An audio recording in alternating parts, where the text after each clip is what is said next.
Este es el podcast La Sacó del Estadio con Kenny Garay y Dani Marulanda. Presenta Andrés Nieto Molina. Hey, hola, ¿cómo están? Llegamos a un nuevo episodio de La Sacó del Estadio, el podcast que le habla de todos los deportes, las poderosas ligas norteamericanas. Bueno, más bien empecemos hablando de National Football League. Tenemos a Flaco, debe ser el hijo de Flaco. Va a ser titular con los Browns de Cleveland. Y esa información, esa historia nos la amplía Kenny Garay. Hablamos entonces del hijo de Flaco. No, hablamos de Flaco. ¿No? Hablamos de Flaco. ¿Cuántas temporadas lleva Joe Flaco en la NFL, hermano? 1500. Ahora, y uno quiere, a ver, Flaco, venga, le busco el dato. Ya, aquí lo tengo. 17 temporadas. Güey, madre, 17. Sí le ha rendido el fútbol. 40 años. En la NFL, es más, usted me pide números, yo le doy números. Usted sabe que yo lo que usted me pida, yo se lo doy. Qué locura. Debe tener por ahí 39, más o menos. 45.697 yardas, 257 touchdowns y 172 intercepciones en 17 temporadas en la NFL. 40 años tiene confirmado, Marulanda. Ahora, 40. Yo sí quiero el comentario, Marulanda, porque me queda claro, una vez más, sí. me queda claro una vez más que estos Browns de Cleveland psicológica, emocional y disfuncionalmente no tienen arreglo. Es un equipo totalmente disfuncional. Cuando uno piensa que ya lo sorprendieron con todo, salen con otra. Flaco será titular en el último partido de pretemporada del equipo que se va a disputar contra los Rams de Los Ángeles. Y en la semana 1 contra los Bengalíes de Cincinnati. No jugó los dos primeros partidos de pretemporada de Cleveland. A ver qué pasa, porque Pickett, que es selección de primera ronda por la que los Browns en el 2022, por la que los Browns pagaron en la temporada baja, no ha participado en los entrenamientos 11 contra 11 desde que se lesionó el tendón de la colva el 26 de julio. Gabriel, selección de tercera ronda, no jugó en el primer partido de pretemporada debido a una lesión en el tendón de la colva también. Sanders, Shador, no recibió ninguna repetición con la ofensiva titular durante el campamento y después se perdió el segundo partido, jugó en el primero de pretemporada debido a una lesión en los oblicuos. Los Browns ficharon a Tyler Huntley, recordemos, aportando profundidad ante la gran cantidad de lesiones de los quarterbacks. Flaco, entonces, listo a los 40 años para una segunda etapa, tras una racha de 5 partidos en la temporada 2023 que rivalizó con cualquier otro que haya visto la franquicia desde su regreso a Cleveland en 1999. Pues, uno se imagina, le respondo, Garay. Uno se imagina que esto es algo temporal, indiscutiblemente, claro. y más por necesidad. Yo me resisto a creer que la solución a los problemas de Cleveland se llama Joe Flaco. Sí, señores, abrazos para todo nuestro auditorio La Sacó del Estadio Podcast. Yo creo que Andrés tiene mucha razón lo que está mencionando Garay, de que siempre los Browns han sido una franquicia, lamentablemente para sus fans, muy disfuncional. Siempre se han equivocado, sobre todo en el tema del quarterback. Esta vez tienen 6 quarterbacks, pero Garay lo acaba de reseñar. Watson y Pickett lesionados. Gabriel, como le queramos decir, y Sanders están tocados. O sea, no es una lesión que lo saque del terreno, pero no están al 100% en condición óptima para tener toda la participación de un partido. Entonces, ¿qué les quedan? ¿Huntley o Flaco? Obviamente Flaco ganó un Super Bowl, es de la experiencia. Por eso, Andrés, creo que aquí, a pesar de que han sido muy disfuncionales, van como con el librito, o sea, van con lo que dice la lógica. Vamos a nombrar para el primer partido de la temporada como titular a Flaco y vamos a ver la evolución de los demás novatos. Y yo creo que es muy importante que le van a quitar los reflectores a Shador Sanders, que ya estaban locos por el primer partido de la pretemporada, que era el quarterback del futuro. Yo creo que es llevarlo paso a paso y creo que, pues, muchos dirán, bueno, entonces no van a arrancar desde el principio como debe de ser para ir a la postemporada. Yo creo que va a ser un trabajo más bien pausado y en el momento justo darle la oportunidad a los novatos que tienen, y por eso creo que acá lo han hecho de manera en el papel lógica e inteligente. Es que vea, hay una cosa, Andrés, y en esto pues estamos de acuerdo con Marulanda últimamente, soy muy benevolente con Marulo, pero es que vea, yo creo que Kevin Stefanski dijo 2 cosas para sintetizar lo que decía Marulanda. Una, evitamos especulaciones, ¿no? Exacto. ¿Quién tiene más repeticiones? Como dijo Marulanda, miró el librito. Yo Flaco, los demás lesionados, no podemos contar con ellos. Ponga Flaco, que al fin y al cabo, ante la lesión de todos los demás, es un veterano del que podemos decir, tiene las charreteras, tiene el palmarés como para dársele la posibilidad. Ahora, el problema es donde Flaco funcione, ¿no? porque lo que más le interesa a Cleveland no es Flacco, ni que funcione Flacco. Lo que más le interesa a Cleveland es desarrollar los que están detrás de Flacco. Este es el podcast La Sacó del Estadio.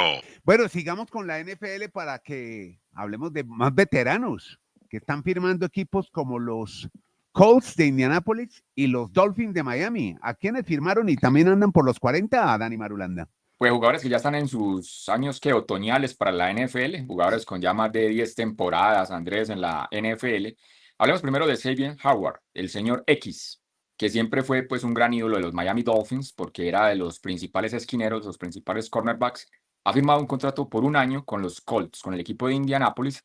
Y curiosamente, si llega a estar a punto en lo que queda de esta pretemporada, el primer partido de los Dolphins es visitando a los Colts, así que se podría enfrentar a su antiguo equipo. Y otro veterano, Andrés, Matthew Judon, que tuvo buenas temporadas con Atlanta, con los Patriots, es un cazamariscales, pues visitó a los Dolphins, le plantearon un negocio y lo aceptó. Y por eso lo han reclutado, más que lo han reclutado, lo han contratado. Por un año también a Matthew Judon, Andrés. Y qué llamativo está pasando con los Dolphins, Garay, no sé usted qué opinará. La falencia más grande que tiene el equipo son los cornerbacks, los esquineros, porque se les fue Ramsey para otro equipo, porque se les lesionó Kudo, que era el segundo. Entonces están en manos de un tercero, un cuarto, pero la gerencia del equipo está consiguiendo es puros cazamariscales. ¿Será que se van a enfocar en una defensa de presionar y presionar y presionar al quarterback antes de que lance el pase, viendo que tienen la falencia de quién va a marcar a los receptores del equipo rival? Esa podría ser una lectura. Pero bueno, ahí es lo llamativo, Andrés. Hay 8 cazamariscales en el equipo de los Dolphins. Wow. Yo no sé cuántos van a cortar y todos tantos? Todos, exacto, por eso tienen sobrepoblación en ese puesto y tienen deficiencia en los esquineros. Vamos a ver eso cómo lo van a equiparar. Yo creo que simplemente se la juegan así y por ahí los esquineros que tienen les van a rendir. Pero sí, se la juegan en incomodar a los quarterbacks contrarios y también en contar con una ofensiva que extienda las series y que anote. Y por ahí con eso equilibran la balanza o tapan la deficiencia. Pero sí es una deficiencia muy, muy preocupante el que los esquineros no estén o no sean de primer nivel, definitivamente. Por eso, Andrés, hoy la NFL en el papel hay 4 puestos que son vitales. El de siempre, el quarterback, el que lanza. Segundo, el que va a recibir el que lanza, que es el receptor. Tercero, el que marca al que atrapa el balón. Y cuarto, el que no permite que el quarterback lance el balón. O sea, son los 4 puestos. Quarterback, wide receiver, cornerback y los defensivos de la línea secundaria, en este caso cazamariscales. Entonces usted puede enfocarse en conseguir muy buenos para marcar al que va a atrapar el balón o evitar que el quarterback lance el balón y se llena de cazamariscales, o sea, los tipos que atacan en la línea.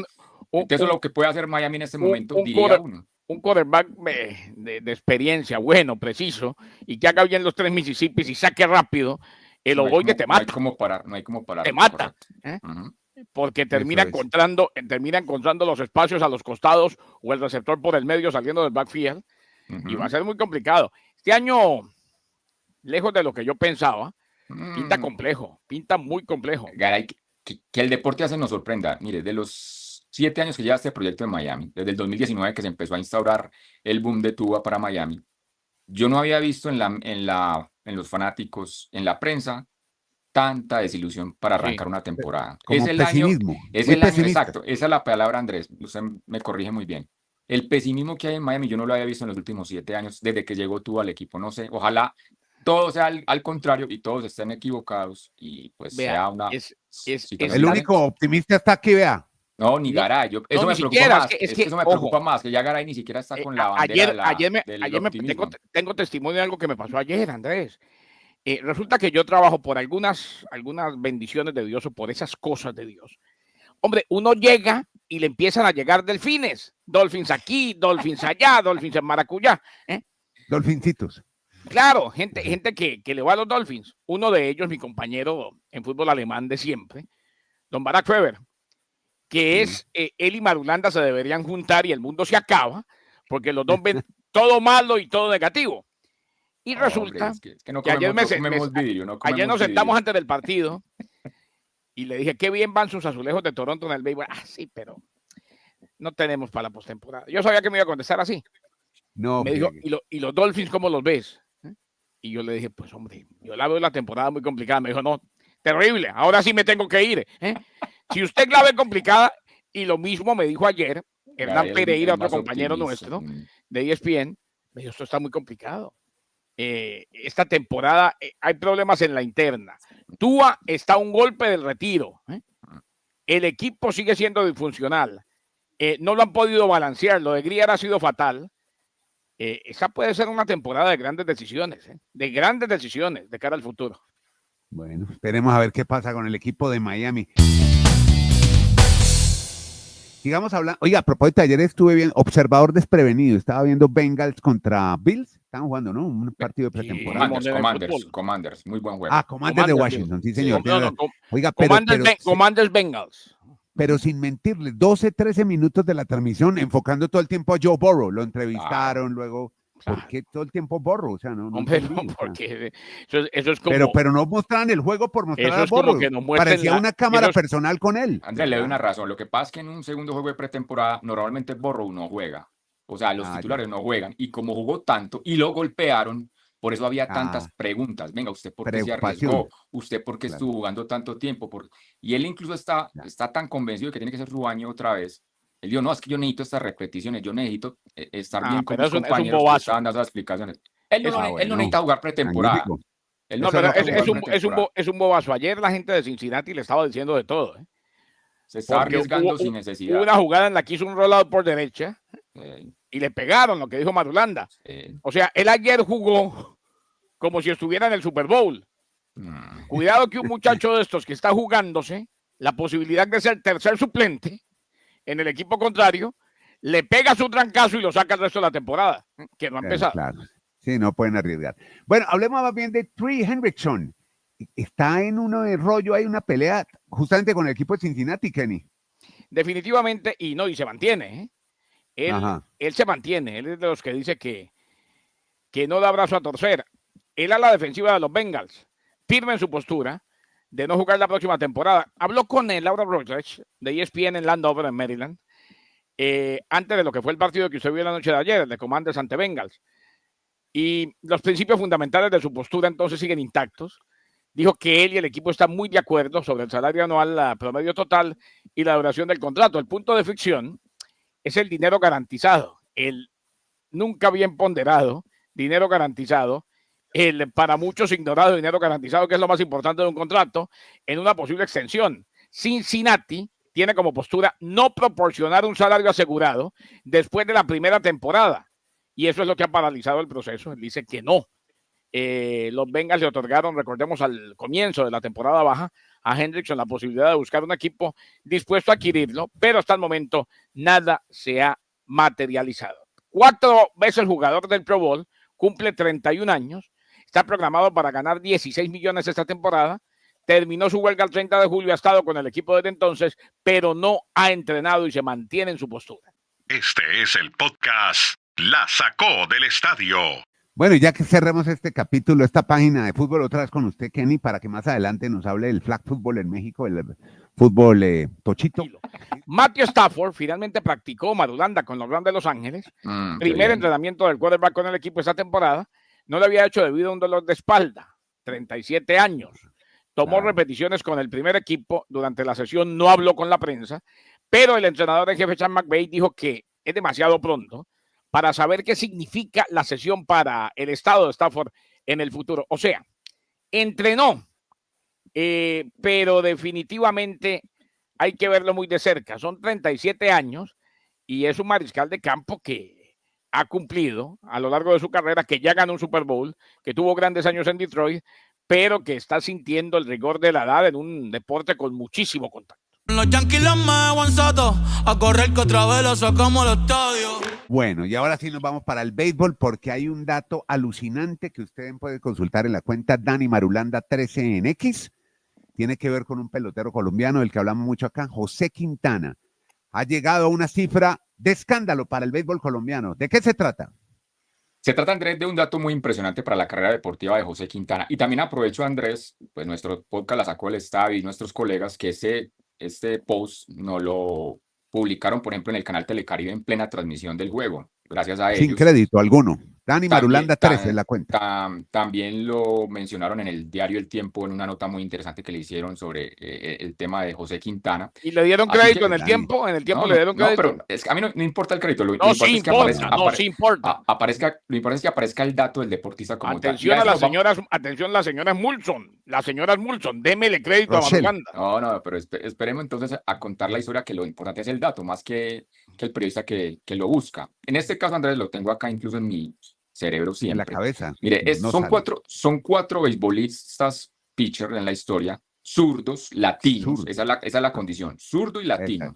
Exacto. 4 en la historia de Grandes Ligas que han llegado a 1,800 ponches. Ese cuarto fue el fin de semana José Quintana.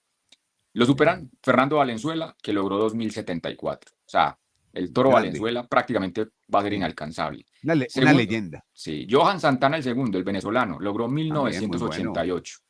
Una historia. Pero ojo al tercero, que ese sí lo puede superar Quintana. Francisco Liriano, el dominicano, hizo 1,815. O sea que Quintana incluso este año lo podría Ahí superar. cerquita. Sería más grande ese número, Andrés. Y dicho todo esto de Quintana, pues hay que ratificar el momento o el momentazo de los Brewers, Andrés. Lograron 14 juegos en línea con victoria y de los últimos 16 solo han perdido uno. Milwaukee, jornada a jornada, sigue pues tapando bocas o demostrando que es un equipo para tener bien en cuenta en la postemporada. Y qué bueno por José Quintana, que hace parte de esta organización y está haciendo muy buena labor en su trabajo de pitcher para esta organización Podcast La Sacó del Estadio. de Milwaukee. Bueno, ahí tiene el dato de José Quintana. Consúltelo en @DaniMarulanda13 en su cuenta en X, una de las más seguidas en el deporte colombiano, como la de, oiga, ¿saben quién veo que se está reactivando? Santiago Hernández, el pájaro, botando los datos. Uy, unos hilos divinos. Juegos divinos mundiales, los juegos no, y mundiales además que y como es- panamericanos. Y Panamericanos Junior, claro, está en la salsa de él, entonces. Kenny Garay, entonces, ¿cómo es la historia de México? Que tiene ahora posibilidad de coronarse en flag football. Y claro que sí, mi estimado Andrés. No podía pasar desapercibido, tal y como me lo exigió Dani Maturana en el Consejo de Redacción. México defendió su corona en la World Games. Había ganado, recordemos, en Alabama, también en la World Games, y también a Estados Unidos. Y para México, pues espectacular. Hablamos del equipo femenino de México, porque se viene como deporte olímpico en los Juegos de Los Ángeles. México, con apenas 28 segundos en el reloj, hizo un drive espectacular, una serie quirúrgica. Eso sí, impulsado por 2 castigos defensivos de Estados Unidos. Vale la pena, si no han revisado, que vean esa última jugada. Con solo 3 segundos en el reloj, desde la yarda 5, Diana Flores, que ya se ha convertido en una muy conocida quarterback, lanzó pase perfecto a Victoria Chávez y con esto el touchdown de la victoria. Vuelve a ganar México, que es potencia mundial en el tochito. Y le cuento una cosa, Andrés. Sí. Gracias. Y le estoy diciendo a Nieto, porque, ¿Por qué, hombre, hombre? esto de los Juegos Mundiales, Sí. que involucra disciplinas no olímpicas, aunque el flag football va a ser olímpico en los Juegos Olímpicos de Los Ángeles, Por eso, venga, por eso. me parece muy, pero que muy interesante. Y le soy sincero, apenas estoy entrando en sintonía, pero qué bueno, patinaje y demás, donde Colombia es potencia hace mucho tiempo. Pero por eso, qué bueno que usted trae eso, porque me parecía muy llamativo. Toda la semana pasada me dieron palo, me apalearon, que por qué no hablaba de los Juegos ¿Quién le Mundiales. dio palo? Ustedes dos, que por qué no hablaba de los Juegos Mundiales, que la actuación no, de no, Colombia, que el patinaje. Aquí lo estamos reseñando, Garay. Lo más importante de esos Juegos Mundiales era el flag football, porque ese deporte ya no va más a los Juegos Mundiales, ya pasa a ser un deporte olímpico. Y Pregunta, lo antes de que siga, sí. antes de que siga, pregunta. ¿Pasa a ser un deporte olímpico de siempre o no? Porque lo de los olímpicos de... No.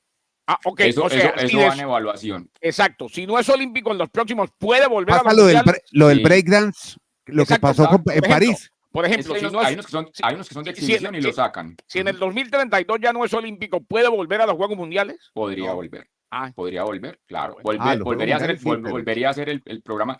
Lo que pasó con el rugby lo comentamos rápidamente, Andrés. En el 2013, cuando los Juegos Mundiales fueron en Cali, me tocó estar con la delegación de rugby y esa fue la última vez que ese deporte estuvo en Juegos Mundiales. Desde ahí en adelante se quedó en la Olimpiada. Dicho eso, Andrés, para Colombia, sé que estaba tan emocionado.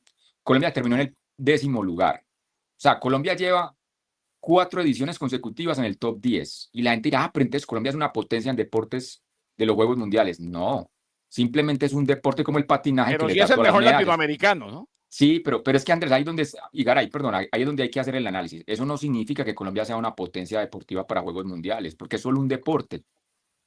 Las 7 medallas que lograron en esta edición, todas son del patinaje. Entonces no me digan que no me digan que es un país con un potencial deportivo para estos Juegos, que hay No, una no. política. No Sabe lo que, es no, pero simplemente sabe que se vale, vale Garay, mucho la aclaración de Marulanda, Garay, porque sáqueme. Sí. los que somos ignorantes en el tema, que apenas Ujú. estamos aprendiendo de Juegos Mundiales, uno se pone a leer a los colegas de Colombia, no me meto con ninguno, ni me gusta eso, porque, y no, mejores latinoamericanos en los Juegos Mundiales, gran actuación, gracias Pues, deportistas. Es que Entonces no, uno se es que imagina, no, mejores No. el mejor latinoamericano, pues está en el top por 10. eso, Sí. entonces uno se imagina somos potencia. Qué bueno que Marulanda nos aclara que nos están vendiendo humo. Y aclaremos algo más, o sea, fueron décimos en estos Juegos Mundiales. Ni siquiera superaron lo de hace 8 años. En el 2017, cuando se hizo en Polonia, en Breslavia, fueron sextos. Colombia quedó en el sexto Bajamos. lugar. O sea, esto antes Pero es han que sí, bajado. Pero es que, pero con el reitero, recorte del Andrés, presupuesto no sí, puedes sí, pedir sí. mayores No, todo eso, totalmente de acuerdo. Pero Andrés, reiteremos, esto solo lo da el patinaje. Antes, por ejemplo, Clara Juliana Guerrero ganó en bolos. En otros deportes, en el squash ganaban. Pero si no van estos deportistas, simplemente todo está enfocado a un solo deporte como el patinaje. Cali 2013, Colombia quedó octavo. Polonia 2017, Colombia quedó sexto. Ya. En Birmingham, donde usted se enloqueció porque por primera vez vio los Juegos Mundiales en el 2020, en el 2022, porque por la pandemia no se hizo en el 21, Colombia quedó noveno y ahora quedó décimo. Entonces, si vamos en retrospectiva... O sea, que ni siquiera superaron su mejor actuación, Sí. que fue en el 17. De la cuenta de X Santiago Pájaro extraemos, ojo que en Panamericanos Juniors sí hay más variedad de deportes, sobre todo ciclismo en pista. Escuche esto, Stephanie Cuadrado, a quien vimos en los Panamericanos grandes en Santiago, ganó la velocidad. Ella tiene 19 años, es paisana de Dani de Caucasia, Antioquia. Ya habíamos hablado de ella. Hay un costeño de Barranquilla, Nicolás Olivera, barranquillero, también retoma el relevo de su paisano Cristian Ortega, ganó 3 oros en velocidad también. Tenista colombiana, Valentina Medio Real, la vimos ahora en la Copa Colsanitas, doble oro en la jornada, exacto, ya hemos hablado, patinaje, ciclismo, tenis y Natalia Linares, que cada vez nos sorprende más, 22 añitos nomás, campeón panamericana en mayores, está solo 1 centímetro detrás de la marca de Caterín y ahora va para el Mundial de Tokio en salto largo. Y el último, Valentina Barros Bornachelli, dice Santiago, quillera, 21 años, historia, ganó oro en jabalina, logró récord de juegos y ya está en el Mundial de Tokio y tienen todos menos de 21 años. Atletismo, patinaje, bueno, bien variado, tenis y todo esto sin ayuda del gobierno, con recortes en los presupuestos. Muy bien, yo no sé cómo hacen estos pelados. Mire, la última que le mencioné, le tocó irse a los Estados Unidos, porque aquí no tenía apoyo. Bueno, muchachos, qué gusto verlos. Y a ustedes gracias por su atención durante estos 20 minuticos largos en el que hablamos de todos los deportes con Marulanda, Garay y Nieto Molina en esto que se llama Podcast La Sacó del Estadio.